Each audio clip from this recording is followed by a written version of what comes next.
Labrador in a moment. Just a reminder of the ground rules. We're recording this event. It's on the record. We'll be taking questions from those of you in the audience. Unfortunately, due to technical difficulties, we're unable to live stream today's event. However, we will have a recording available after the fact. So you should be able to find it on the Foundry Heritage blog or the Ustream channel. We're going to go ahead and begin with questions from the room. Congressman Labrador, Jordan, did you have any opening statements as the chair? I just want to welcome everybody over here today, and I don't have an opening statement, but I know Representative Jordan has an opening statement. Okay, in that case, I'll turn it over to the audience to ask questions. Yes, front row here. So, in the last 2 weeks, sorry, Russell Berman with the Hill. Looking back over the last 2 weeks, what do you think that conservatives accomplished, and was it worth it? You know, anytime you stand up for the American people, it's worth it. Anytime you try to fight for fairness in the American system, when you try to treat individuals the same way that this president is treating his friends, I think it's worth it for the American people. And I think that's what has been lost in this fight, and I think this is why conservatives in particular have been trying to separate the CR battle from the debt ceiling battle. Because when you combine the two, you forget what this fight is about. And what this fight is about making sure that every single American gets treated the same way that private businesses who came to Washington, D.C. to lobby this president are being treated. These private citizens don't have a lobbyist. They only have us. And whatever happens today, I still think it was worth it to let the American people know that we stand up for them and we don't stand up for special interests. Russell, think about this. Yesterday, Republicans in the House floated this idea of CR clean, debt ceiling clean, two things the president has been talking about for 9 months. Short term, real short term, frankly, and all we asked was one simple thing. The people who write the laws have to live under the laws they write. Pretty basic. And when we floated this idea, the president said he would veto it, Harry Reid said he would table it, and Pelosi said she wouldn't give any votes for it. Now, if that doesn't demonstrate the complete unreasonable position on simple fairness that the Democrats have taken, I don't know what does. They've asked for that. We said, okay, here you go. Clean, clean. You got to live under the laws you write. And they said, no, we can't even accept that. We want to force Obamacare on everyone else in the country, but we, the political class, get a different standard. We get a different dispensation. We don't have to do it. So what we've shown, I think, pretty clearly to the American people, this is where the Democrat Party is. Next question. Let me follow up one more on that, Rob, if I might. And it was a question I expected and was thinking about this morning. And it reminds me of things that tend to happen in this town over time. I recalled, and we're all familiar with the line from Ronald Reagan about tear down this wall, and it's particularly famous, but don't forget there were plenty of moderates around the president that said, please don't say that. Please don't antagonize the Soviets. We just can't upset them at this time. And you know, some of those names are actually still floated around as ideals about Republicans. But at the end of the day, standing up and doing what's right is more important than what's happening in the next election. I actually do think good politics comes out of good policy. I think at the end of the day, standing up doing the right thing is going to help in the next election. But waving the white flag of surrender is never going to work, both politically and policy-wise, whether it's in front of the Berlin Wall or sitting today in Washington, D.C. Do you guys, and I'd love to hear from all of you, think that if Speaker Boehner moves forward with the Senate bill without the support of your caucus, that should lead to a leadership change? Do you think he has much longer than a year? Would you support a different speaker? You know, I can only speak for myself, but I've actually been really proud of Speaker Boehner the last 2.5 weeks. I don't think that he should be ashamed of anything that he has done. I'm more upset with my Republican conference, to be honest with you. It's been Republicans here who apparently always want to fight, but they want to fight the next fight, that have given Speaker Boehner the inability to be successful in this fight. So if anybody should be kicked out, it's probably those Republicans and not Speaker Boehner, who are unwilling to keep the promises that they made to the American people, that came here to Washington, D.C. saying that they were going to fight for Obamacare, that they came here to Washington, D.C. saying that they were going to stand up for conservative principles, that came to Washington, D.C. saying that they actually were willing to put people ahead of corporations and other special interests. Those are the people who should be looking behind their back. I don't think Speaker Boehner has anything to worry about right now, because I think the last 2.5 weeks have been probably the kind of speaker that I can only speaking for myself, is the kind of speaker that I have been looking for the last 2.5 years. There's absolutely no talk absolutely no talk of anything along those lines. No talk at all. Okay, Dave? Dave Weiler from Slate. Is there more, Congressman Labrador just made a reference to the conference being disappointing.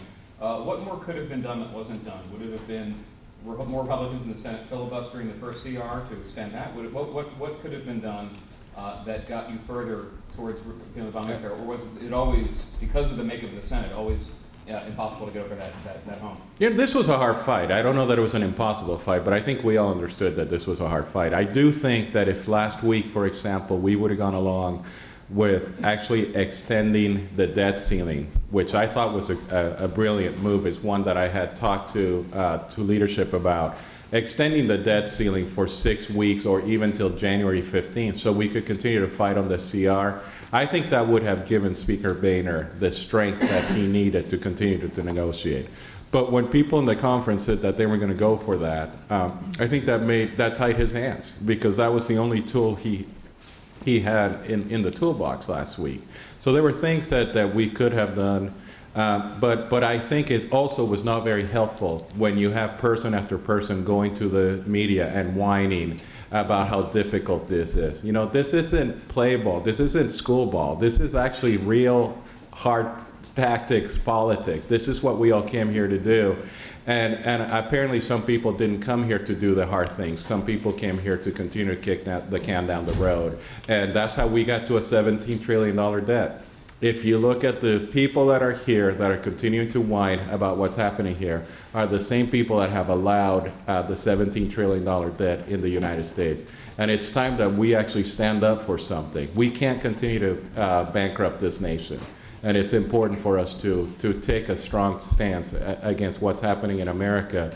We're not going to have Medicare. We're not going to have Social Security. We're not going to have any of these programs that we're all trying to protect if we continue to increase the debt and the deficit. And I just think it's a shame that we haven't done a better job of articulating that to the American people.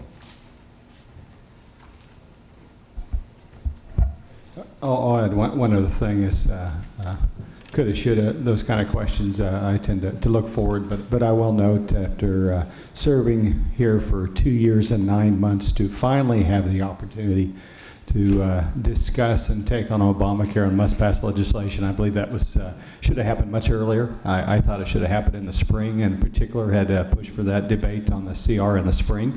That would have separated out. That, of course, is water under the bridge. But at the end of the day, Obamacare is no more popular than it was when they rushed this through. The American people have never supported Obamacare. They don't like it. They don't want it. Now they're finding out how unworkable and unfair it is. Chris Moody, Yahoo News. As you know, the healthcare law has a requirement on employers to include birth control, contraception in their health insurance.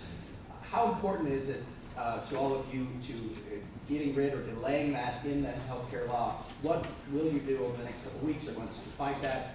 Are you planning on putting it into new vessels? And just want to talk about the plan forward on trying to oppose that and how important it is for conservatives to get rid of that in the law. I'll try not to answer any more questions, gentlemen, but I did want to clarify. The law did not say that employers had to pay for contraceptives and abortion drugs. That was a ruling that came out of Kathleen Sebelius's office in determining what every coverage should. And actually, Mr. Stupak, we might remember him, he had promised that was not going to be the case. And so, again, that was the administration's opinion. One of the 11,000 pages of regulations they put out on this law. But where do we go from here? Obviously, it's going before the court. There are, 77 lawsuits on this issue of religious liberty, and that might be where it ends up and takes care of that. I actually do not like to place my hope in the Supreme Court, but the numerous times in which they have issued rulings in reference to the religious liberty, it's been overwhelming. They've turned back this administration's attempts over and over to take out that part of the First Amendment. So I would have some optimism given previous rulings, but I look for opportunities in the legislative process to defend our religious liberties there as well. I would guess that everyone up here, this is of utmost concern to us, this issue, and I would guess everyone up here has someone in their district who is suing the government for their religious liberty rights and the infringement upon them. So this is critical. We're going to figure out what is the best strategy moving forward before January 1st and this fully kicks in. Will that be legislative, or it sounds like you're looking to the courts? Well, they're both avenues, but we haven't decided on the legislative strategy yet, but we think it's important that we figure that out and make the case. Ms. Loomis, did you want to weigh in on that? No, thank you. Yes, perfect. Caitlin Hoover, North Their Politics. Any measure that comes out of Congress would be short-term, dealing with the debt ceiling and the CR. What will have changed by the time we are addressing these two issues again in a few months? The debt will be bigger. Well, I think the Obamacare experience will be even more stark for the American people. I don't think anyone up here thought that it would work, but I am shocked at how utterly disastrous it's been. I mean, they had over 3 years to get these exchanges up and running, and the experience has just been disastrous. You got stalwart liberal allies of the president like Robert Gibbs talking about how embarrassing it is. Jon Stewart dressing down Kathleen Sebelius, and I think as more people see their own insurance go up and then experience what this is like, I think that you're going to start seeing more people tie the dots. See, the challenge with how we've kind of opposed Obamacare is that the law was passed in 2010, but it was delayed. Most of it was delayed implementing until 2013. So people said, yeah, we had an election over it, but it wasn't even implemented yet. And now we're finding out that it's not being implemented as it was passed and written, but basically there are waivers, exemptions, and delays being done through executive fiat. So now we're actually at the point where the rubber meets the road, and so I think people are going to make a judgment about it, new judgments, and I think that they're probably going to be negative judgments if the experience of my constituents is any guide. Yeah, the debt will be bigger and the Obamacare will be more unpopular. That's what's going to happen as we move through to the next. I mean, think about it. Everyone. The law says politicians don't have to do it, big corporations don't have to do it, but every other American who goes to the exchange got to go to an exchange, go to a website that doesn't work to sign up for a plan they can't afford and send their information to the IRS, which is proven it won't treat it confidentially. What a deal. And more people are going to figure that out over the next few weeks and few months. And all the while that's happening, we'll go further into debt.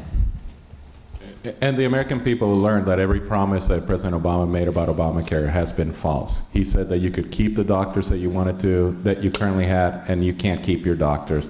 That you could keep your health insurance, and in a lot of cases you can't keep your health insurance.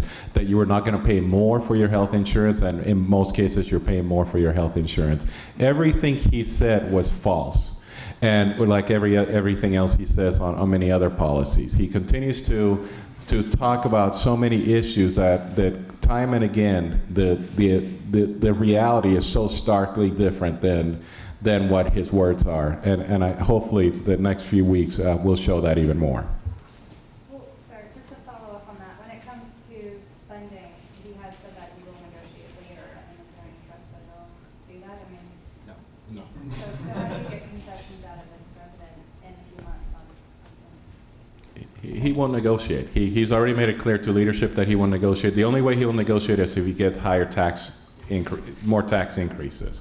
That's really what he means by negotiating. He has said that publicly, he has said that privately, and the reality is that we are facing some serious issues in America, and he will only negotiate if he gets tax increases, instead of coming to the table with the things that we both agree on. And there's a lot of things. If you look at his budget and you look at our budget, there's a lot of things that we're on the same page on. He won't agree to those things unless he gets the tax increases, and that's just never going to happen. And he already got the tax increases last December.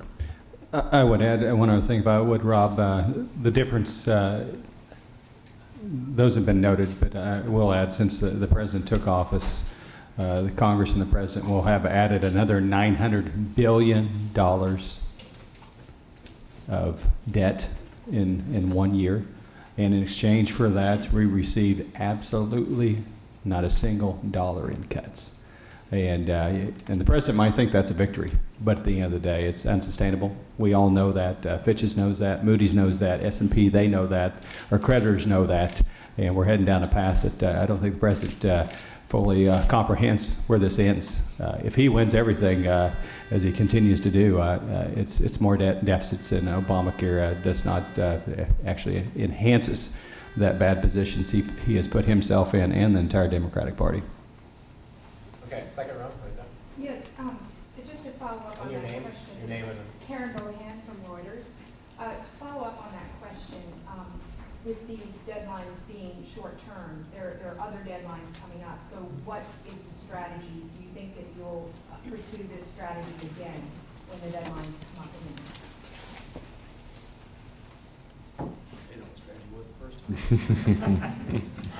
again? Ask Harry Reid. He seems to know. I don't know. I mean, it's leadership needs to sit down and figure out how they can come to the table. They seem to have really a lot of confidence in having a budget conference. I don't think anything's going to come out of a budget conference. I think, again, this president is unwilling to negotiate reasonably with the American people. His idea, his mantra is my way or the highway. As his administration has said, many people in the administration, he's winning. He keeps saying that he's winning, and he doesn't care what the results are. I think he would have been fine today with breaching the debt ceiling. That's something that our leadership, I think, has been pretty naive about. They think that they're negotiating with somebody who's unwilling to breach the debt ceiling. I think he has wanted to breach the debt ceiling because he knows that the media would blame the Republican Party and that we would be looking worse than he would, because there's no way that anybody would assume that a president would do that. But I think that's what he's been asking for. And you see it in the statements from his administration, who continue to say, they've been saying for the last week that this is the first time in American history that we're going to breach the debt ceiling, which number one is false because it's happened before. But number two, that's what he wanted. But apparently he got the deal that he wanted out of the Senate, and that's what some people in the House are going to be voting on. I think the two main issues that the public is with us overwhelmingly is blocking this OPM rule for subsidies for members of Congress that was not in the statute, and then two, delaying the individual mandate tax for a year. We didn't really articulate that well. It kind of got lost in the shuffle of the initial defund push, but I just think it's an untenable position that you're allowing businesses to have a 1-year delay of penalties on them, but you're not willing to give individuals a 1-year delay for the tax that's been imposed on them, especially given the fact that what they're supposed to do, they may not physically be able to do because the websites are in such disarray. And so even when Kathleen Sebelius was asked that, I thought it was just an embarrassing answer that she gave. So those two, I think we got to keep pushing that. I don't think we properly articulated that. I think most people in the press were saying we're not going to fund anything unless we get a full repeal of Obamacare, which really wasn't our ultimate position. But those two things are going to continue to be issues. Yeah, I want to highlight what he just said. You guys in the media continue to report that what conservatives were asking for was a full repeal of Obamacare. That's absolutely false.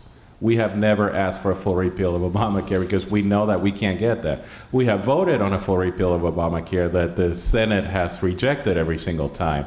But what we were asking for, our position from the beginning, was exchanging 1-year CR for 1-year delay of Obamacare. That was something that we thought both sides were giving on something. We would be giving on the fact that we wouldn't be fighting the president anymore, for a year on funding the government, and the president would be giving on a 1-year delay of Obamacare. So every time you write a story that says that Republicans and conservatives were unreasonable in asking for a complete repeal of Obamacare, you have actually been lying to the American people, because that's not what we were asking. Well, yeah, because the bill Representative Graves sponsored, that's exactly what it was, and we all sponsored the bill, and that was the bill that started this debate, frankly, when we came back in September. And I would argue the whole playing field changed on July 2nd. July 2nd, when the President of the United States says, I'm going to unilaterally not enforce the law and tell big employers there's no penalty for you not following the law, when he waived the employer mandate. So everything changed on July 2nd. That's when we said, okay, this makes sense as a strategy. Let's fund the government and let's treat every American the same. Pretty rational argument. And that was the bill. And that's where we started and where we've always been. Now, it's got lost in the shuffle of this last 6 weeks of the debate, but that was pretty reasonable. And you guys all like to say that we're, the conservative guys who don't, but that was a pretty reasonable position, and we thought something that made a lot of sense, and that's why we started there and stayed there. And it's worth pointing out exactly what Jim said, the position, the 1 year of funding in exchange for the delay. What the initial CR that we voted on, I don't think that was what we actually wanted. It was a permanent defund of Obamacare, which we obviously support, in exchange for 2.5 months of funding for the government. Well, that doesn't give any Democrat an incentive to want, even the red state Democrats. At least when you're talking about a 1 year delay in exchange for 1 year of funding, you can see some of these Democrats who are in vulnerable seats who say, I want to be able to tell my liberal base I'm still supporting it, but I don't think it's ready, and given that the president's already waived it. So it was just a more reasonable position, and I think our opening salvo to only do 2.5 months of funding, there's no way we were going to get Democratic senators to do anything. Has anybody seen a media person ask a liberal Democrat why it's okay to extend for corporations but not individuals? I've seen it once. You know where I see it? Jon Stewart on Comedy Central. It's the only time I've seen that question asked. We've been talking amongst this group for the last 4 weeks about fairness, about whether or not it's fair to give extensions to people who have political connections, but make our families live under a different law. That is a winning argument for us. Somebody asked before, was it worth it? It's that when you're fighting for those types of principles, it's a winner. But no one asked that question. I haven't seen it yet. Why is it fair to do it? Jon Stewart was the only person. Somebody asked a question as to whether or not it would be different next time in January or February, whenever we take this up again. The natural inclination is to say, no, it will be exactly the same. But if we can figure out a way to drive that message home, that this is about fairness, that this is about principles, and not about tactics, and not about politics, and not about elections, this is about principles, then the outcome may well be different. If we sit here and talk amongst ourselves for the next 6 weeks about fairness and nobody wants to ask the other side the question, then the outcome will be exactly the same. I hope you'll consider this the most important takeaway from this conversation. What the gentlemen have just been saying about this notion of fairness as it applies between big business and individuals. And during my time here in Congress, what I see happening is that big unions, big business, big government have had the upper hand. And small business, small unions, individuals have been taking the brunt of this administration's policies. That means for rural areas of America, where they are dominated by small business, individuals, and small labor unions, we're left out of the equation. In so many ways, I see the divide being big versus small, urban versus rural, rather than clearly Democrat versus Republican. And nothing is more clear to me in providing an illustration of that than the way that Obamacare affects a couple of the states here represented. Wyoming and North Carolina are the highest premium increases in the country under Obamacare. The average premium for a 27-year-old male is 40% higher in Wyoming under Obamacare. And the reason I now understand is because North Carolina and Wyoming their legislators did not put all kinds of regulatory or legal add-ons in the law that insurance companies were required by law to offer to Wyoming residents, giving insurance companies more flexibility to price the policies appropriately for a variety of different individuals' needs within their states. In other words, more freedom for people to choose the insurance they actually needed, rather than have the government tell people what insurance they needed. So now that Obamacare is going into effect as designed by big government, exempting big unions, exempting for a year now the application of the law to big business, the burden of Obamacare falls on the individual, falls on small business, although most small businesses are exempt, but the type of small business that has a one-year look back and is hiring minimum wage or slightly above minimum wage employees are hiring way more part-time employees, way more than full-time employees. The growth in part-time employment since January has been astronomical as compared to full-time employment. And it is all attributable to the full-time threshold and the one-year look back that employers of low-skilled workers, it is hurting the least able to have a voice here in Washington. It is hurting the individual. It is hurting the small labor union who may not have had the clout to get the types of exemptions that big unions did. And it's certainly hurting rural areas and small states and small businesses. Thank you, Congresswoman. And I'd like to add one more thing, because I think everybody knows what the Senate's going to do. They're going to do it in a couple minutes. But think about what Cynthia just said. And when you read what comes out of the Senate the next few minutes, ask yourself this question: who wins and who loses? Are big corporations going to win with what comes out of the Senate? You betcha. Are unions going to win? Absolutely. Will the political class win? No question. You can bank on those three things. When you read what the Senate comes out, read it with that filter. Who wins? And then ask yourself, what do families get? What do the individuals get? What do small businesses get? Nothing. Absolutely nothing out of this deal. We tried from the very beginning to make this about bringing our families at least up to the same levels that the corporations are being treated at. We lost. Okay? A fallback position yesterday was we at least tried to make sure the political class didn't benefit to the expense of the American families. We lost that one as well. It'll be worth it to walk out of this room realizing we were the only group in this whole entire debate that was fighting for the individuals, families, and small businesses, and they will ultimately be the losers on whatever passes in the next 10 minutes.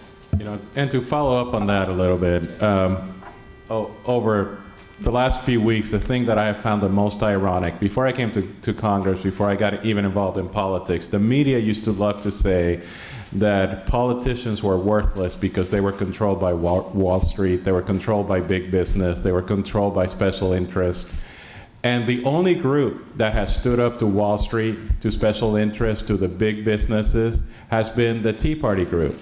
And in the last few weeks, I have read about that in your papers, but it has all been in a derisive manner, that we are uncontrollable because Wall Street can't control us, that we are uncontrollable because big business can't control us, that we are uncontrollable because our leadership can't control us.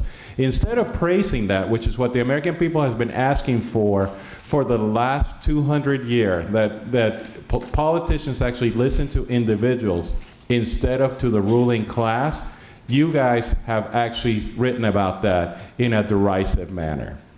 And I think that's really sad, because we have a group of people here who actually stand up for the American people. We're not always right. We understand that. We understand that we make mistakes. But what we're trying to do is to say that the American people are supreme, like our founding fathers believed, that it was the American people, it was the individual that mattered to the founding fathers. It wasn't the corporations, it wasn't the labor unions, it wasn't even the political parties. It was that the American people were the owners and the bosses in the United States. And that's what we stand for. And instead of praising that in the media, what I have seen is that, well, these guys are uncontrollable, and maybe we need a different type of politician. And the type of politician that apparently everybody wants is the type of politician that will take the phone calls from Wall Street and do exactly what Wall Street tells them to do. Thank you, Congressman. We're going to take a couple in the back. I do just want to reference one thing that Congresswoman Loomis said. The state-by-state breakdown that she referenced, Heritage has a report out today that looks at the cost for adult age 27, an adult age 50, and a family of 4, for those of you who might be interested in the numbers and the percentage increase. Yes, this gentleman in the back. Mike Bender, Bloomberg News. To follow up on that point, is where was the unity among conservatives yesterday? Can you fill in any holes on why that plan did fail? It seems like you guys couldn't deliver votes from your bloc to support that Boehner plan, understanding that Obama said he was going to veto that, but he's been saying that that hasn't stopped you to this point. Let me see if I can address that without putting, because you're absolutely right. Folks up here yesterday disagreed. Can you tell me who told, what you told Speaker Boehner about why you couldn't deliver those votes? Let me see if I can defend my friends who were against yesterday's package. Okay, not put guys on the spot up here. There was a group of folks here who thought it simply wasn't enough, that they wanted to see something else added to the package, conscience protection. I can't argue with that, okay? I was good with the compromise yesterday, not everybody was. I can respect that. There's another group of folks who said that they didn't want us to make another offer before the Senate had offered. Remember, the Senate has not had a recorded vote since the government shutdown began. Not one time. They've not voted on anything. And I think it's a fair criticism of the thing yesterday. Said, why are we taking yet another offer to the Senate before they've even countered the previous 4 or 5 offers that we've sent them? I think those are valid reasons to be against the bill yesterday. I happen to disagree. I happen to think that in the long run it would have been better yesterday, but I think reasonable minds could disagree and did yesterday. And also, you need to understand that it wasn't just conservatives who were against it yesterday. It was all over the board. So yesterday, the offer, I was for it. I told the speaker that I would vote for it. But the problem yesterday was that you had 3 different distinct groups that were against it. You had moderates who were just wanted to just open the government. You had people who were against the Vitter amendment. And then you have some conservatives who were against it. So it was all across the board. It wasn't just conservatives who killed it. And actually, Politico got it right for once then. And they described it thusly, and they were right. It was, a small group in each one of those individual groups. Yeah, the Vitter there's opposition to that across the conference. There were some conservatives who were opposed because not enough with debt, spending, whatever. But there is people who they would eventually would have had to have voted for it, but to try to not get it up for a vote because of Vitter, that's just been their position. But that had a huge impact on the vote. I was one of them that was against it yesterday, and I think it was basically just talking about the terms of our surrender. If you look at what we were some people were willing to agree to yesterday, it's really not that much different than what's going to come across today in terms of the big picture. I think you'll see it's much worse. And I think also, Mick pointed out one of the reasons that I was against it. I thought it was a bad negotiating strategy. Not to do too much of a post-mortem right now, but I think the negotiating strategy that we had was going to lead to this. I said early on that this is the logical conclusion of this strategy is a clean CR, and I didn't even foresee it was going to be a clean debt limit increase. But what we were doing, we kept talking, and in a negotiation, the person who keeps talking loses. And that's what Harry Reid did so wonderfully. He refused to talk. And in fact, yesterday we felt like we needed to talk because Harry Reid was about to talk. And he hadn't even offered anything yet. So I think we were kind of dooming ourselves in that negotiating position, that we kept insisting that we were winning if we were going to jam the Senate, even if we were going to jam them with ultimately what they were asking for. There are a couple other items I might note. I heard rumors throughout the day of other proposals that weren't discussed at the morning conference, and just for what I saw, there was no whipping going on. I didn't have any outreach from the whip team on Plan 1 or Plan 2. Yeah, well, that does become a problem if indeed that our whip wasn't. Actually, they announced they weren't whipping it at all. Isn't that right, Mick? Yep. Yeah. Yeah, and just to follow up, I think he made a great comment. The offer, it wasn't what was presented to the conference. There was a different plan by the afternoon. So that's where I understood that the moderates said, "Hey," and that's when the moderates moved away. But to be very fair, there was a small group in each camp that decided just not. And one thing about the date that point I've made a couple times is moving to next year, January 15th or February or whatever it would be, is January 1st, the Medicaid expansion kicks in for Obamacare on January 1st. In 20 different states you'll walk in, and big states mainly, you're going to walk in, 20 out of the 25 are blue states, you're going to walk in and the federal government's going to cover that Medicaid expansion.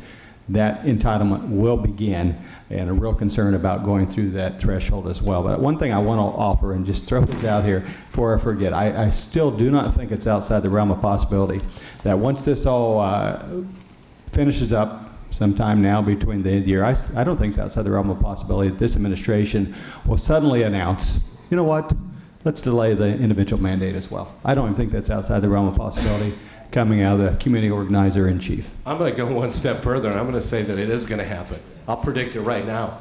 Within the next few months, you watch, the president himself will delay the individual mandate. I mean, there are more liberal pundits actually criticizing Obamacare right now than we conservatives. You got Obama's hometown newspaper that came out and said what a colossal failure the thing's been. Alan Combs has come out and said it's bad. Wolf Blitzer. I mean, I could go on and on and on. The New York Times. I mean, on and on and on. It's not ready for prime time, and everybody knows it. The president knows it. He just didn't negotiate out of stubbornness or political positioning. But at the end of the day, mark my words, he will end up postponing it. Okay, Matt. Yeah. Specifically after this fight, just today, the president came out and said. Matt Boyle from Breitbart. So the president came out and said that he's going to push for immigration right after this ends. I just wanted to see what you guys think about, at this point, the House Republican leadership hasn't been open about whether or not they plan to go to conference with the Senate Gang of Eight bill. What do you guys think about conference with the Senate Gang of Eight bill, and what do you think the House Republican leadership should they be open about? You know, absolutely not. If the president is going to show the same kind of good faith efforts that he's shown in the last couple of weeks, I think it would be crazy for the House Republican leadership to enter into negotiations with him on immigration.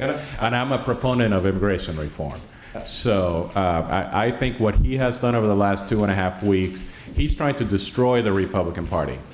And I think that anything that we do right now with this president on immigration will be with that same goal in mind, which is to destroy the Republican Party and not to get good policies. Like I said earlier, we agree on things on tax reform, we agree on things on entitlement reform. There's things that we are on the same page about, and he's unwilling to negotiate on those things. I don't see how he would, in good faith, negotiate with us on immigration.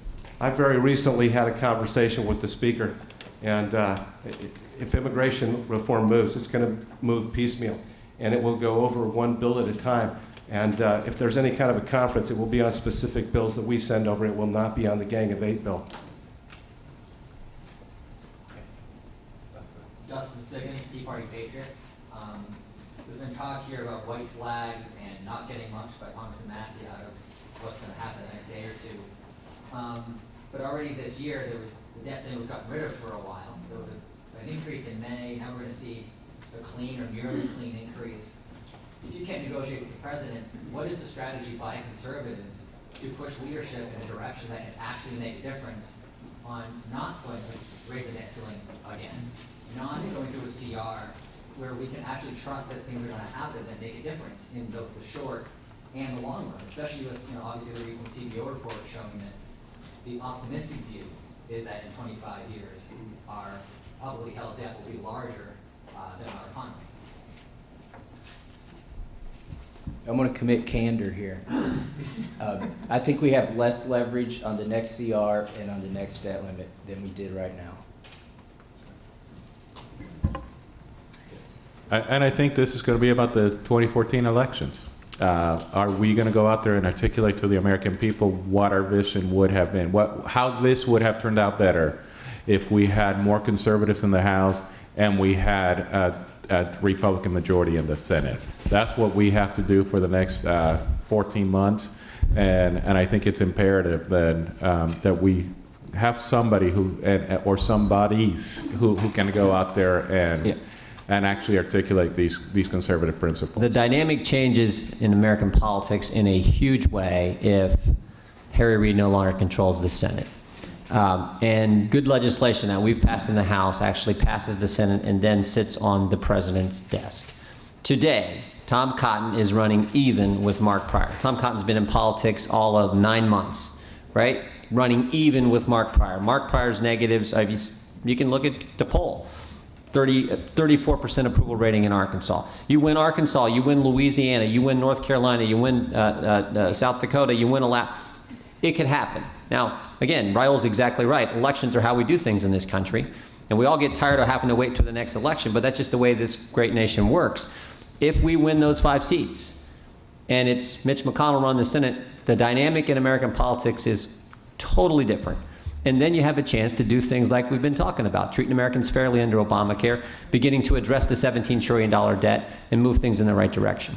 As a quick follow-up, if I may, that was the argument last year before the election, just wait till the election happens, and don't try to take chops, and don't try to... But the premise of your question is wrong, because in the last election, we didn't fight. And now we showed the American people that we are willing to fight. So, remember the biggest defeat that the Republican Party has had until recently was Barry Goldwater, which led to the Ronald Reagan election. And I think we're all pretty down today, but we cannot forget that even though things don't look very good today, I think the American people will stand up. And if we give them a reason to stand up, and we give them a reason to believe, and we give them a reason, and they understand that we are willing to fight for them, and that we're going to be here fighting for the American people, I think they will once again be re-energized like they were in 2010, and we will be able to have these major victories. And now they know that we're willing to fight. I would add one thing that can be ignored as well is the virtual vacuum that inside the Beltway is in. The arrogance of the political class in Washington extending up to the White House that somehow they can accumulate another $900 billion of debt and change nothing in spending patterns. The last time they had that arrogance led to a downgrade on August 5th of 2011. We have 3 credit rating agencies that are looking what's happening here and say, look what these folks did. And they might claim victory, but at the end of the day, when you're borrowing and carrying a debt load of $17 trillion, there's folks worried about that and worried about outside this country and inside this country. And I would imagine the first 3 phone calls coming out of this White House are going to be to Fitch's, Moody's, and S&P and beg them or threaten them, please don't downgrade our credit rating based on the fact that we're going to raise the debt ceiling and do nothing again, which is exactly what S&P said you cannot do if you want to maintain. So that's that outside fact that we're carrying so much debt. It will have an impact, even though folks in this body are trying to ignore the reality of $17 trillion. If there is one good thing that came out of this, it is that we've brought attention back to the debt, the massive debt, and the next $1 trillion is going to belong to President Obama. We didn't want it. And I keep telling people the only sustainable way of dealing with the debt crisis, because everybody wants to know what's a sustainable way of dealing with the debt crisis, is to balance the budget. And we need to start having discussions about budgets that balance. Maybe the RSC budget, maybe the Paul Ryan budget, maybe the penny plan, maybe Simpson Bowles. Something, we need to get back to those discussions. I think we'll be able to have them in the public now. Great. We have about 14 minutes left. Let's see about 5 or so hands. Let's go here in the back and then we'll go away. Yes, ma'am? Hi, I'm here to welcome CNN. Mr. Mulvaney talked a little bit about the Senate deal. I'm just wondering if any of you think you could vote for that today? There's discussion about the Senate voting on that first. I don't even have to see it. I know the answer. And the rest of the members? I haven't No, seen you it, can but I make it will find out. And I'm also wondering, since some of you have been talking to Senator Cruz about strategy over the Senate, whether you think he or other conservatives in the Senate might try to hold it up. I have no idea. And you need to understand that several of us have been talking to a lot of different people in the Senate. I find it fascinating that the media doesn't like it when we talk to senators. I talk to senators all the time. I talk to my home state senators. I talk to liberal senators. I've had meetings with Chuck Schumer. I've had meetings with Ted Cruz. I don't have a problem talking to senators, and I don't think it's strange. But I have no idea what they're planning to do. On the And other just side. for the record, we all do that. But the now famous Tortilla Coast meeting, it happened to be the one time I didn't talk to Ted Cruz and was not at that meeting. But I talked to him other time, but I wasn't at that famous one. And it's amazing. I do talk to Senator Johnson. I talked to Senator Paul last night. I mean, we do it all the time. If you do have concerns, as some of you seem to, do you think that Senate conservatives then should try to hold up the deal? I don't think we're going to be in position of telling them what to do, but I want to follow up on Mick's point that's been severely underreported is, again, the fact that since they shut the doors about 2 o'clock in the morning, October 1st, there's been actually one recorded vote on the cloture last Saturday. So 15, 16 straight days, not a vote. It's as if the Senate was on furlough.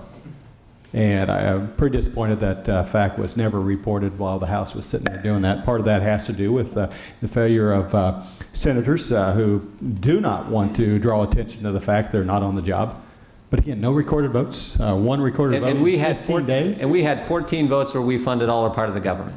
But but we're the guys with bombs on our chest and all that ridiculous. And I hear a lot of people on the other side of the aisle saying veterans need this, that. The House passed a full year of Veterans Affairs Appropriation Bill in early June. It got 420 votes. All but 4 Democrats supported, every Republican. Sent it to the Senate. Has anyone asked Harry Reid why he didn't vote that through? What were the objections to that? You're never going to get an appropriations bill that has that much bipartisan support. That is the way you're supposed to fund government, not through a big omnibus CR. You're supposed to do appropriations bills. So when we send it over there, he throws it in the trash. Yeah, and just to answer your question real quickly, I don't like telling the Senate what to do as well as I don't like the Senate telling me what to do. We have communications, we have conversations, but there's nobody here directing the traffic. We, as conservatives, determine what we're going to do as conservatives in the House.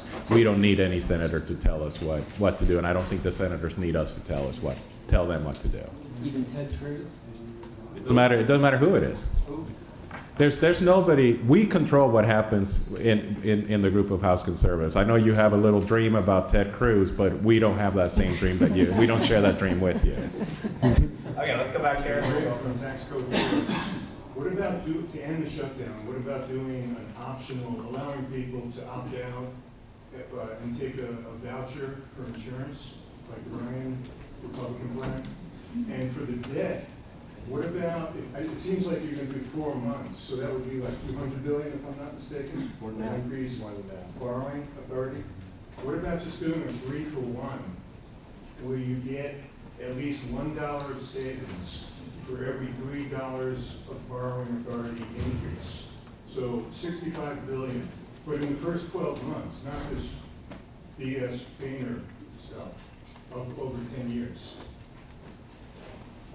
No, that's being discussed. I mean, those were the issues that were brought up in Williamsburg by the Republican conference. That when we came to debt ceiling, which I thought was in May, and certainly is not tomorrow, but those things were not achieved, even close to any of those in the debt ceiling. That was what we promised in Williamsburg. We did not get that done.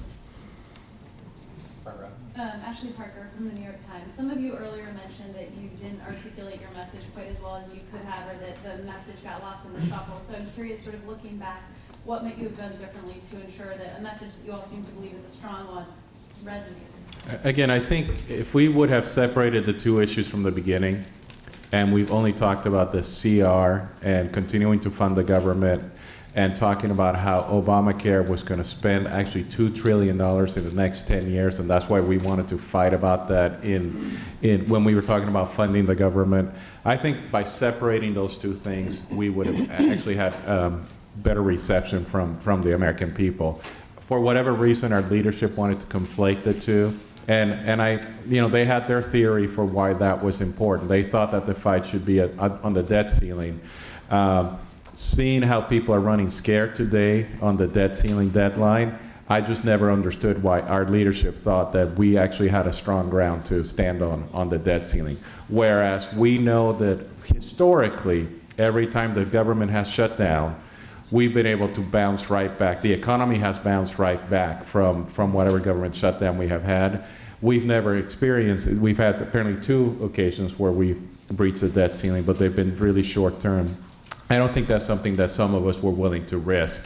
And I never understood why our leadership wanted to make the fight about the debt ceiling. But I think if we would have separated from the beginning, I think that would have been the way for us to keep fighting with the American people. And I still advise our leadership. I mean, there's still some hope.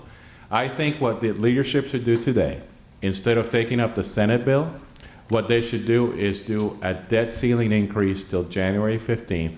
Do it today, and then we can continue to have this fight. That would be my advice to them. We'll see if they listen.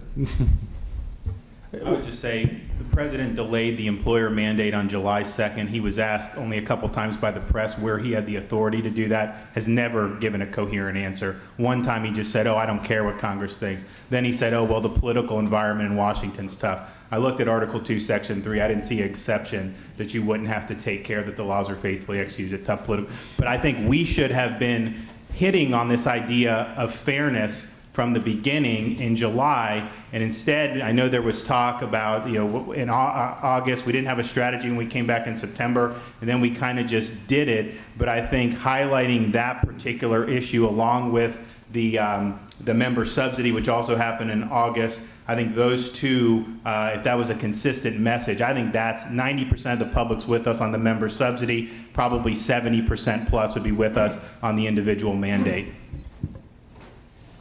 Yes. Tamara Keith from NPR. I'm wondering if you think that this became a case of the perfect being the enemy of the good. That maybe you asked. What was the good? I'm trying to figure out. Well, I mean, maybe it's incremental changes to the healthcare law instead of, going big, and then the president and the Democrats could just be like, But when the president says he's not going to negotiate on Obamacare, when he says he's not going to negotiate on the debt, that he's not going to negotiate on spending, I don't see what the good is. Name one thing that the president has offered that he has put on the table. Can you name one? no, of course not. Okay, thank you. You just could you have offered him something that he couldn't refuse instead of offering things that he could? I'd like to respond to that because you look at the last night before the shutdown. There were 4 different proposals laid on the president. You talk about different levels of change in Obamacare. They were vast. Number 1, the first proposal was to defund Obamacare completely. Now that was rejected. Then we went back and said, okay, all right, well, you won't defund it. How about we postpone it for a year? No, that's not going to be acceptable. Then how about we just postpone the individual mandate? And by the way, a number of Democrats actually joined with us in voting for that we sent over to the Senate. None of them were voted on. So I beg to differ. I think we did offer some alternative solutions. None of them were acceptable. And I think that, again, I believe that this president will end up postponing the individual mandate. I think he looked a gift horse in the mouth. Frankly, and I'm not alone in that, a lot of the people on the other side of the aisle and pundits who normally support people on the other side of the aisle have taken that position as well. It has been a colossal failure over the last couple of weeks. It is not it is the train wreck that Max Bach has said it is, and would be and is. And I frankly think that we offered lots of different options, but the president, who I believe relegated his commander-in-chief status to Harry Reid, made a lot of blunders himself, and I think they're going to come home to roost. Okay, let's go here to Charlie, and then we'll get you guys in the back. I was wondering if you guys accept the idea. Oh, Charlie Spearing from the Washington Examiner. I was wondering if you accept the idea that somehow you missed an opportunity to push against Obamacare and failed rollout by choosing instead government shutdown. That's a great question, and I've heard that from a lot of moderates in our conference, and it makes me laugh every time I hear it, because I actually think we wouldn't have been able to highlight the mistakes in the rollout as much if we hadn't had the government shutdown. because what every major newspaper in America would have done would have relegated to page A7 or A8 because it's not that big of a deal. Now it's been in the front page of every paper. It's been at the beginning of every news coverage. And it's because they continue to say, well, the Republicans can't talk enough about the mistakes of the rollout because of this government shutdown. So they're actually talking about it in the main story instead of what I believe would have been done by the American media, which they would have relegated it to the back page of the newspaper. So I actually think this was not this strategy. We weren't trying to highlight the mistakes of Obamacare by shutting down the government. In fact, we didn't want to shut down the government. But I actually think the fact that it was a shutdown, these stories actually became more prominent in the media. And I think the American people are listening to more and more. You wouldn't have had Jon Stewart going after Kathleen Sebelius if we didn't have the shutdown. You wouldn't have had all these different things happening because people like Jon Stewart would have been trying to defend the administration instead of trying to highlight how crazy we are to have a government shutdown when all these bad things are happening. Also, that question has been asked a different way by many in our own party. Why shouldn't we have just, if Obamacare was that bad and we all knew it was going to be that bad, why didn't we just let it implode and then go ahead and use that for political gain in the next election or in the next argument? And the answer is we don't think like that. We don't shut down monuments just to make it as painful as possible. We don't not pay widows of men that have been killed in Afghanistan just to make it more painful. We don't let things roll out and hurt people. Our motto, I believe, is do no harm. And if we have an opportunity to mitigate a disaster, I think we feel a moral obligation to do that, not just let everybody get hurt. People lose their full-time status. People lose their jobs. People have their premiums doubled and tripled. We don't think that that's actually a good way to advance a political agenda. In fact, it's a bad way. It's a Machiavellian way, and I don't agree. I think that the way we did it was the right way. Yeah, hi, Mike Memley with the LA Times. Earlier there was some positive comments about Speaker Boehner's role in the past 2.5 weeks. I'm wondering if you would comment on Senator McConnell's role in this apparent compromise that's being announced.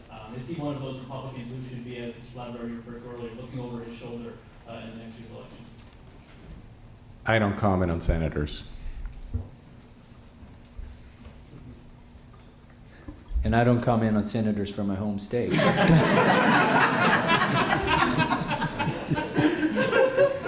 one of the senators you mentioned earlier were in conversation with senators? Have you spoken with him during the past 2 weeks? I have not, but I've talked to people who have spoken with him. And I won't direct my comments, Senator McConnell. I frankly have no idea what he's been doing for the last 2 weeks. I mean, it's pretty unclear, which is a statement in reference to most of our U.S. senators in the Republican Party. They've spent more time attacking those who are fighting Obamacare than actually joining in that battle. And I think that's particularly disappointing. I was for certain during this debate that folks like Senator Mark Pryor were going to lose a lot of votes over this, and I do believe that's the case. What I've also seen is there are probably a lot of senators and perhaps a number of House members are going to garner primary opposition for their lack of principled opposition to Obamacare. There's not a member of the U.S. Senate that's a Republican or a member of the U.S. House that's a Republican that didn't say they were going to fight Obamacare. But there are plenty that can't say they did. There are numerous groups of Republicans and Democrats in the House that are meeting together in undisclosed locations behind closed doors, trying to work out bipartisan offerings that in the event that negotiations do become a part of the conversation over the next several months, that will have actual products to offer whoever is appointed to negotiate. And I assume those same kinds of small group bipartisan discussions are happening in the Senate. So if the President and Harry Reid will accept our sincere desire to negotiate, I think that certain work products will become available that can be the basis for initial discussions between the House and the Senate and between Republicans and Democrats. Question for our chairman. We're at 12:30. I see two more hands. Do you want to take the questions? Okay. Let's do it quickly. Yeah. Let's do two quick questions. Gentleman in the back, and then we'll go here. Mike Bender again, Bloomberg News. Just jumping back again to the plan yesterday, to suggest that this was moderates that helped doom this, or that it was only pockets of conservatives that were against it, suggest that maybe Heritage Action was out of step with the majority of conservatives. Is that the case? And did anyone suggest to Heritage that Boehner needed support for this plan? You know, I'm not going to speak for Heritage, but I can tell you that I was in a meeting, and I won't disclose who I was in the meeting with, but I was in a meeting where I was told at the meeting, we don't have the vote, and it was 2 minutes later that the Heritage Action thing came out. So I don't think that had any impact on the final vote, because the votes were not there even before Heritage Action. So, you know, whether that they were helpful or not helpful, I'm not going to comment on that. But I can tell you that that the votes were not there before the report came, because I was standing there, somebody in one ear telling me we don't have the vote, and then my phone rang and I looked, and that's when I got the Heritage Action announcement. So, and there was more than one plan circulating yesterday as well. And the final plan that we heard rumors, or I heard rumors of, was a December 15th date, which actually addressed many of these concerns. Didn't address the religious liberty concern. We looked closely at that, but that was not contained therein. Final question? Yes, ma'am. I'm Susie Kim from MSNBC. I was wondering that if you could speak more broadly about the role. They allowed MSNBC in here? Just kidding. Just kidding. The role of outside groups like Heritage Action, just more broadly in terms of rallying conservative members in the House and some in the Senate to this cause of defunding Obamacare. You know, Senator DeMint said that he hoped this outside, he would have more power on the outside than the inside. He felt sort of stuck. And I was wondering if you could sort of speak to that in terms of this fight. Groups don't really have an effect unless they can affect people in your district. And so we respond to our constituents and people who come to town hall meetings, people who write in, people we see just when we're back home. And so, you know, there are groups that can put out press releases or what, and I'm not saying any group is one or the other, but I think the key is for any group, if you want to be successful, you got to actually touch people who are in our districts and then have them talk to us about their concerns. If it's just saying that you're going to create a scorecard or something, then that really, at the end of the day, I don't think is that big of an influence. In part of my previous life, in addition to having a real life as a farmer, I also have a PhD in political science, and there's a term for folks that think they're important in Washington, D.C., but really aren't because they have no support at home. It's called astroturf. It might be an older terminology, but let me tell you and warn everybody in Washington, this was no astroturf of what we heard of folks opposed to Obamacare. This is millions of real Americans that are concerned about their future, concerned about the next generation. And they're not going away just because of what happened here. They're not going to go away and say, hey, we're giving up. They have been engaged, and it wasn't driven by some folks in Washington or a few people saying, hey, make those phone calls. It is real people. It's going to have a real political difference, particularly in the upcoming primaries. And just to restate what I said earlier, the establishment in Washington may have won this battle, but I think the fact that the American people are going to see that we're willing to stand up for them, I think that's what you're going to see. That's going to be the story that you're going to write in November. Anyway, thank you very much. Thank you to the members. Thank you all for attending. Look forward to seeing you in November.